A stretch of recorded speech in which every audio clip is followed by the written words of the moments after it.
கடிந்து கொண்டான்.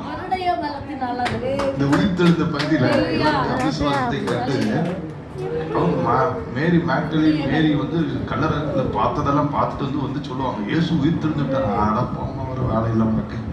அப்படித்தான் நிறைய பேர் அவிசுவாசத்தோடு இங்கே நாங்கள் எத்தனை பிரசங்க எத்தனை ஈஸ்டர் பார்த்துருக்கோம். எங்களை அசைக்கவே முடியாது. நான் சொல்லுறேன், அப்படிப்பட்ட அசைக்க முடியாத கல்லெல்லாம் கர்த்தர் அசைக்க போகிறான். ஆமென்.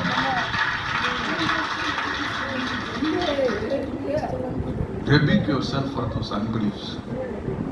Rebuke yourself.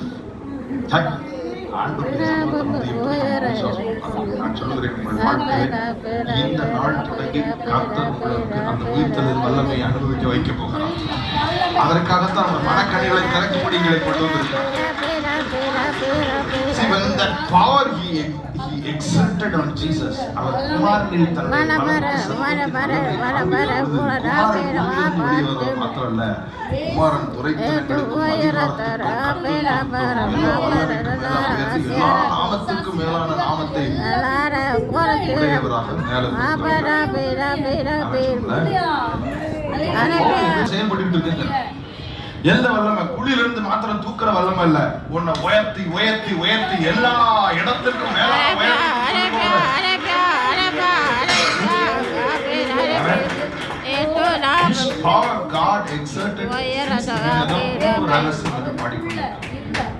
ஆபிரகாம் வாழ்க்கையில காண்பித்தான்.